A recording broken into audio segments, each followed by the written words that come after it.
Today we're going to be talking a little bit about knowledge, and even before that we're going to tie some loose ends from last week. We talked about philosophy, and there were some questions about that, so I want to cross some T's and dot some I's, or vice versa, maybe dot the T's and cross the I's. And we also have a couple of flat earthers who raised questions. They wanted to know how we curve water, especially without a container. And usually they don't wait for an answer. They never investigate. They never come back for an answer. But this time one of them did. And he had some further questions. So we're going to address that as well at the end of the show. Universe is a concept, yes. Concept, a word that invokes or embodies two objects or two words treated as objects. So the fellow says, are you suggesting that we live inside a concept? We're living within a concept? And this is important also for the flat earthers who say, what do you mean? You can curve water without a container, so to speak. So it's like they're suggesting that, the universe is some kind of container, space is some kind of container. That's what they're insinuating. That's what they have in the backs of their minds. And so we have to go slowly for these people and say, universe, we define it as matter and space. Okay, matter and space. Matter is all the atoms out there, okay, in existence. They have distance with respect to each other. Each one has location. That's independent of consciousness, true, like Miss Ayn Rand said. And the other portion of the word universe is space. So what is space? Well, space is a synonym of nothing, and that is that which has no shape. An object is that which has shape. Space is that which does not have shape. If it doesn't have shape, it doesn't have a border. It doesn't have a surface. It doesn't have a perimeter. And so not even God can get out of that which doesn't have shape. There's no border to cross. Okay, so space is not a container. It's not a thing. Okay? And so the issue is, the way you have to look at this is the atoms in your body form part of the matter that comprises the so-called universe. Universe is matter and space. Your atoms form part of the matter. It's not contained within any container. Okay? It's floating in nothingness. There is no such thing as space. There is no such thing as nothingness. And so you cannot escape nothingness. No atom can leave space because it would have nowhere to go, because there's no place to cross. There is no border to cross. Not even God can escape space. Okay? And so to say that we inhabit or live within the universe is what the irrational statement is. Okay? So that's the way you're supposed to look at that under rational physics, rational science. Okay? Paul says, your definitional framework for the foundation of physics. You want to exclude physical law, experiment, and measurement? In that framework, how do you define, right, your claim that water forms globular shapes in space? Okay? More or less along the line of reasoning of flat earthers. First, try to prove, okay, that a space vacuum can even exist. We just proved that it can't exist because vacuum, space are synonyms, by the way. Vacuum, space, and nothing, all three are synonyms. And they're concepts because an object is that which has shape, so we don't have to worry about existence there, okay? And so no, space, vacuum, nothing do not exist because concepts do not exist. Only objects may be said to exist. And nothing is that which doesn't have shape, which is what an object is, that which has shape. Okay, how can we have a pressurized system next to a space vacuum without some sort of container? So let's get the first issues here. The fact that he says physical law, experiment, and measurement. Okay, let's address those first, because this poor fellow is so lost he doesn't even know who he is, who his mother is. So no such monster as physical law, not in science. Science, we don't deal with laws. And there's no such thing as a physical law. The word law was introduced by the mathematicians. In science, we say science is about rational explanations, and science is not about experiments or about measurements. Okay, we don't deal with experiments or measurements. Those belong exclusively to mathematical physics. So here we have in this site, we do something different than mathematical physics. In science, we don't prove. And in science, concepts do not exist. Space is nothing, which is a concept. Therefore, it's irrational to say that nothing exists. Okay, so I hope we covered that base.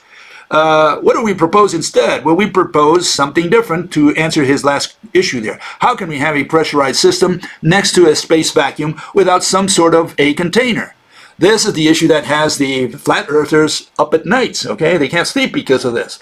So let's begin slowly. Let's see if we can take them by the hand, step by step, where their reasoning fails. Okay, flat earthers and all the people who say, how can you curve water, essentially, right? That's the issue. Okay, well, let's start slowly. Okay, we'll go slowly, and here it is.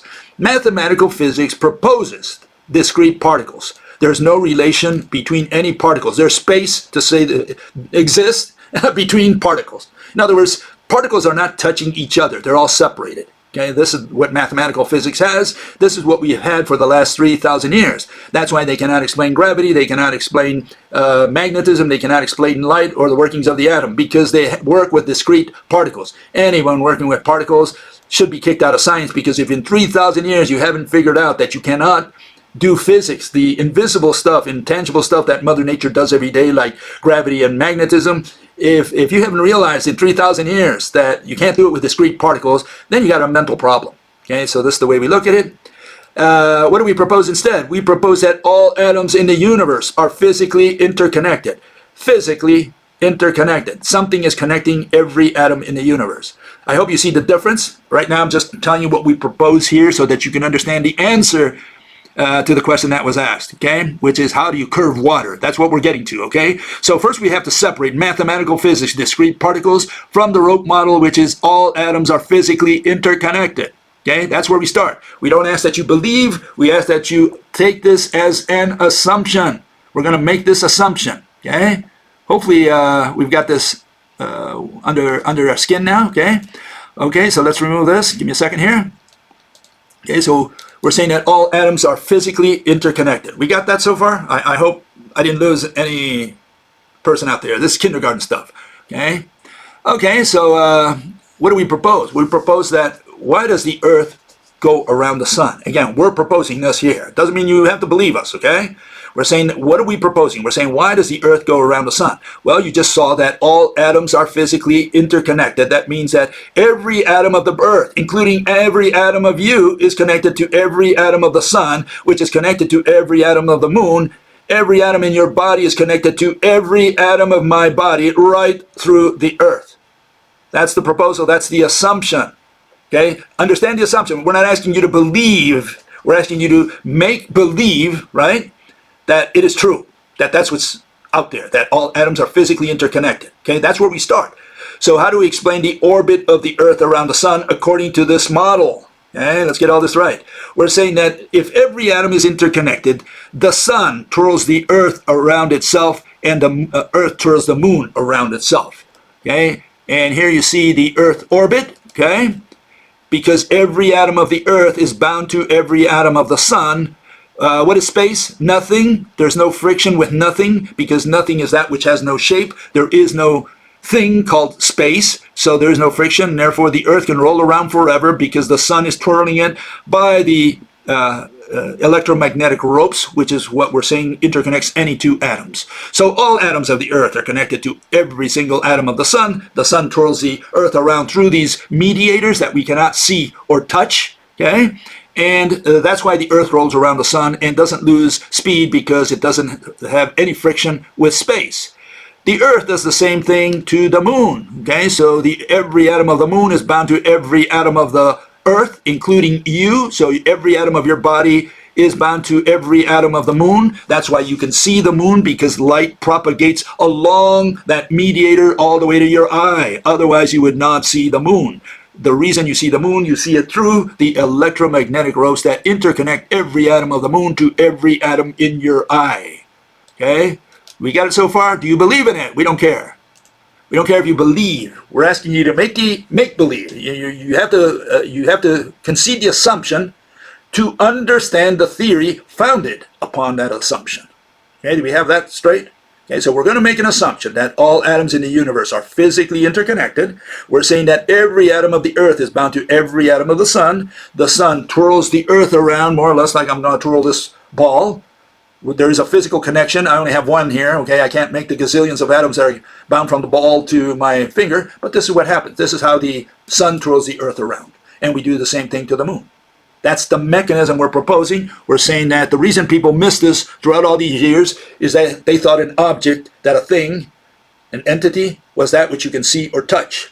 And that's where the irrationality started. We're saying that a thing is not that which you can see or touch. It's that which has shape.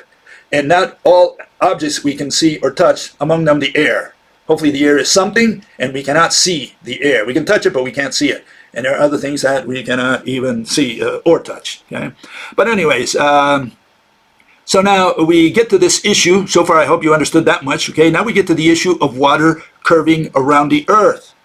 Okay, so we're going to show you a little video, a little quick video of why, what causes, the mechanism of how water, not only water, but air as well, curves around the spherical, more or less spherical earth. Okay, that's what we're going to show now. We're going to show you a movie. So we can keep our mouth shut if we wanted to, but we're going to give you a little explanation in the background so that you know what you're staring at, okay? But I think it'll be self-evident once you see it. Okay, here it goes, okay? Very slowly for all of you. Okay, let me put it over here. Okay, here you have the earth. And the dark blue is the ocean. The oceans, we divided them into oceans, but they're all really connected. It's like we have a single ocean on earth, no problem, either way that you want to see it. The dark blue are the oceans. And you can see it's a 2D version, but you have to imagine that as a globe, as a spherical type of object. The earth, okay? And the water is curved around that earth. That's what we're proposing, okay? Why? Because every atom of the water, every atom that forms the ocean, every single atom is bound to every other atom of the earth, including to parts of the ocean that are on the other side of the planet, okay? So we have this atom is connected to the one on the other side of the atom, and the other atom here is connected to the other side to an atom on the other side of the atom of the earth. Okay, and if you put all these together, well, you end up with a sphere. Okay, that's what you end up with. Why? Because they're all tending towards the center. That's what gravity is, and mass. What it is essentially everything tending towards the center. Everything's being drawn towards the center, and that creates a spherical object. And that's why almost every object in the universe is spherical. Why are they spherical? Well, the Earth, we say here, was a star. It used to be a sun. Okay, it was a star. That's how you can create a spherical object such as the Earth, okay? Because every star, because of its great gravity, because everything's tending towards the center of that object, forms a spherical surface that eventually compresses little by little by little by little, okay? And eventually creates the elements by fusing them together. So you have the heavier elements. You take hydrogen and helium, and you compress them all the way to iron and higher elements. That's what we're doing. That's what the Earth is. Earth is made that way. That's why we're saying the Earth used to be a sun, used to be a star. That was compressed into this cinder known as a black dwarf. That's what the Earth is. And then, as you can see, not only do the elements go from heavier in the center of the Earth to lighter on the outside, all the way to gases, which is what the air is that's covering our planet. Gases such as nitrogen and oxygen and so on. Okay, but what's the issue? Now you have the air. Why does the air stay? I mean, there's no container. There's nothing on the outside of air, nothing on the outside of water, except space, which we said is nothing. It's not a container because it's not a thing. It doesn't have shape. So why does all this stay and curve around the spherical Earth? Well, again, there we see little atom that I'm showing, little red one there. Here is over there. Now you see it on the bottom, on the side, sorry, and now you'll see it on the bottom, okay? Where are they being tugged towards? Well, they're all tugged eventually towards the center of the Earth. That's why the air does not leave our planet. That's why the further the air is, the lighter it is. There's fewer and fewer atoms further out. And the farther away it is, the less pull it has towards the center of the Earth, and at some point there is no air. And you get into absolute space where maybe you find an atom here and there, maybe, you know. But the issue is that explains why the Earth is spherical, why water curves around the Earth, why air curves around the spherical Earth. Because all atoms are physically interconnected. Do you believe it? We don't care. Do you accept it? We don't care. We explain to you so that you understand the mechanism, okay? And the cause. And once you understand that, you reach your own conclusion. Whether you believe it or not is your personal opinion, and good luck with that. You know, we don't care. That's religion. We're talking about physics. We're trying to explain cause mechanism, and we explained it there. We're saying all atoms are physically interconnected. That leads to spherical objects, celestial objects, and which leads, in the case of the Earth and some other planets, with a gaseous surface that is also connected to a more solid, usually, interior of that object. Okay?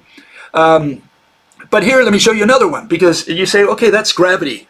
What if I have just a droplet, like, you know, here, these people have this notion that, you know, that water is only level. Let's see if I can level like that, you know. It's level. Why? Because what happens is that here we're relying on gravity. And if it weren't for the glass, this thing wouldn't have a level surface. It would not be flat, you know. And so they say, well, this is my experience. This is the experience these people have, the flat earthers. And so they say, you know, show me that you can curve that. Well, yeah, you won't do it with your rubber ducky in your bathtub, okay? You won't see light water curving in your bathtub because you don't have the mass in the water to do what I just showed you with the earth, the oceans of the earth and the gases, air, you know, that cover the earth, okay? But let me show you something that you can visualize, okay? We're talking about visualization so that you understand. That's what we're talking about here. We're not asking you to believe. We're asking you to understand. You reach your own conclusion. Okay, so here it goes. Very easy.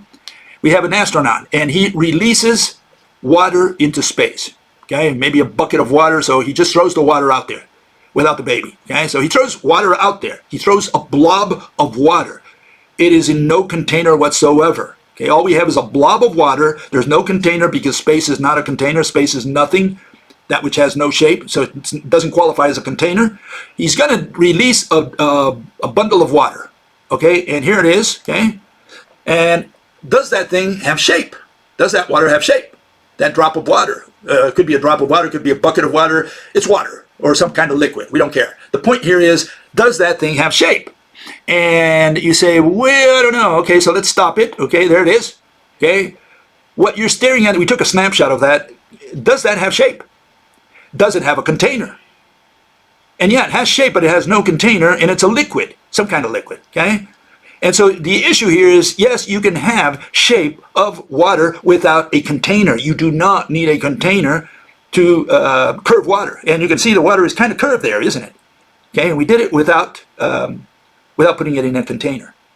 Okay, so we're just trying to make you understand. We're not trying to convince you or for you to believe. You believe whatever you want. All I'm saying is we have mechanisms. And the mechanism is, the first one is that all atoms are physically interconnected. That pulls everything towards the center. That explains why all celestial objects are spherical. You know, not perfectly spherical, but they are spheroids and whatever, you know, spherical-like. And it also explains why water and liquids and gases also curve around those objects. You know, you have Jupiter, it's just a bunch of gases. You have Mars, for those of you who believe this, you know, Mars is a planet that has CO2, so does Venus, that has CO2 around it. You say, why doesn't that CO2 fly away? It's a gas, isn't it? And gases tend to expand. Well, not there, not out there, because the gravity, in other words, the ropes to which each atom is attached, does not allow it to leave the planet. That's why gases form an envelope around these planets. Okay, now we do have a true, genuine flat earther, and he's the guy who went out there and actually looked at this, so he has a question, okay? So finally I had someone who actually goes out there and tries to understand what I'm saying when I'm saying, you know, that water and air can curve around the earth, okay? So here's his question. He says, where's the mechanism for the observation of gravity? How does this mechanism work? Okay? How is it able to hold massive standing bodies of water onto a globe so that the water is not level but instead rotund? In other words, he's referring again to this. This is his experience that, you know, water just falls because of gravity, right? And leaves a flat surface, okay? So this is his experience. So he hasn't evolved beyond this. This is the issue. So this is what he bases his experience on, and this is the only thing he regurgitates, okay? Reality demonstrates the physics of water, okay? Again, he's talking about this case only. That alone is enough to know it's not a globe, okay? Would love to get a response on this, okay? And show some real-world physics of standing bodies of water with a curved surface. So I showed him the same thing that I just showed for this other fellow. Here it is, okay? That every atom is connected, physically connected to every atom on Earth. So it's pulled in that direction, okay? So everything pulls towards the center of the Earth. And that explains why water curves around the round dish Earth. And air, you know, encapsulates the spherical Earth. What does this fellow say? Okay, he follows up and he says, finally understood, imaginary fantasy mathematical ropes. I don't know where he got the mathematical part because this has nothing to do with mathematics. They said, where are these ropes, Bill? Okay, that's now that he understood it, now he's going to question where the ropes are. But at least I think he understood the mechanism. I think he did, I can't say for sure, okay? But he apparently now at least understands the mechanism. Now he's questioning whether they exist. Where are they? Why can't I see or touch these ropes. That's what he's talking about. See, all these people are looking for an experiment. They want you to prove through some kind of evidence, meaning experiment, meaning see, touch, right, that the ropes are binding any two atoms. Now, we can't see an atom, one atom. You can't see any atom, not even the uranium atom. You cannot see it. You would have to go to a microscope or even a high-powered microscope such as a SEM or an atomic force microscope. Then you might see not the individual atom with the little electron rolling around. That you won't see. What you'll see is a bird's eye view of something which is roundish, which again shows that an atom is really more like what we say a membrane that encapsulates a proton star, and not what quantum mechanics says, which is a little bead that's rolling around. Because that's not what we see. We do not see a little bead rolling around when we look through the SEM, and I did work with SEMs, by the way, and or an atomic force microscope. That's not what you would see. You do not see a little ball rolling around. What you see is a membrane. Okay, you see a ball. Okay, so we're saying that all atoms are interconnected. You can't see an atom, but he wants to see the ropes that interconnect two atoms, which we can't see. He wants to be able to touch them.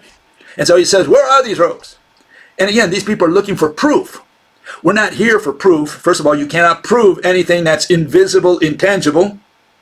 We cannot prove anything that's invisible, intangible. I cannot bring it to you and show it to you because it's invisible, intangible. Okay? So what do? Well, we do the spoon experiment to show why their logic fails. Okay? I let go of a spoon. Okay? Here we have a spoon. Little spoon. Okay? I let go of a spoon.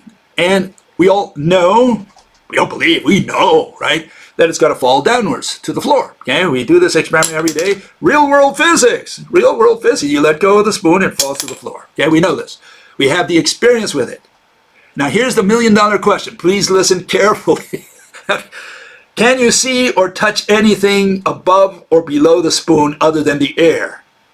Is there something else here that you can see or touch other than the air? And of course, if you went out into space and there's no atoms out there, you're completely between two galaxies, completely in the middle of space, nothing there, and you do the experiment again, you won't find anything above or below. There's not even going to be any air in there, okay? So the question is, here you have a spoon. You let go of it, it falls to the floor. There's nothing above it, nothing below it. Is there nothing here? Is there something here or nothing here? If you say there isn't, because you can't see or touch it, because it's invisible, intangible, you are going to do this experiment. You're going to explain this experiment with black magic. You're invoking black magic. You can't use a concept such as density. You can't use the word gravity. Whatever word you use, it better not be a concept. You need a physical object to say that this came down. It's like saying you pulled on the horse and the horse came towards you. But you use no rope, you use no elongated object such as a rope or a wire or a cable or anything like that. You just went like this and the horse came towards you. So how do you explain that? Well, if you explain it without an elongated object between your hands and the horse, you're using black magic. You did it by magic. You have no explanation for how that horse came towards you. And the same thing here. If I let go of the spoon and you're saying there's nothing here above or below it, no particles pushing, no ropes pulling, then you're doing black magic. You're saying that this fell down because of black magic. Same thing here. And when you say this is level, why and I'm sure that if I break the glass or turn it upside down, that water's going to fall to the floor. That's our experience. Why does that water fall to the floor? What's pulling on it? What's pushing on it? Please identify the invisible, intangible object that is pulling or pushing on the water. And if you say there's no object because I cannot see or touch it, you're going to do your explanation with black magic. So you have a choice. You either go with the ropes or you go with black magic. If you have a third option, could be particles, whatever. But if you have another option, please let me know, okay? Let me know how you're going to explain why that water is level. And don't use any concepts. We need physical objects. We need an object that we can that you can illustrate. So you need to do a lot of pictures, okay? And so here, this is how we explain why, what causes the spoon to fall to the floor. Here it is, okay? All atoms of the spoon are connected to every atom on Earth. Every atom of the floor, every atom, all the way to the center of the Earth and to the other side. So I haven't drawn the gazillions of ropes that connect every atom of the spoon to every atom on Earth. You have to imagine that. What we're saying is the reason the spoon falls is the ropes that connect every atom are fanning out. They open up, right? And you have more and more individual ropes that are not aligned, that are essentially causing this acceleration to happen. That's our explanation. You don't have to believe it. We don't care if you believe it or not. We're giving you an explanation of why the spoon, what causes the spoon to fall to the floor. If you say there's nothing there between the spoon and the floor, you are doing it with black magic. Okay, so your job is to explain gravity. Why, what causes the spoon to fall to the floor. Hopefully you're using objects, you're using things. You're not using abstract concepts such as mass, force, field, wave, any of those. You can't use concepts. You have to use a physical object. Physical object, that which has shape. Okay? You don't like my definition? Bring a better mousetrap. Defend your definition first before you even begin to talk.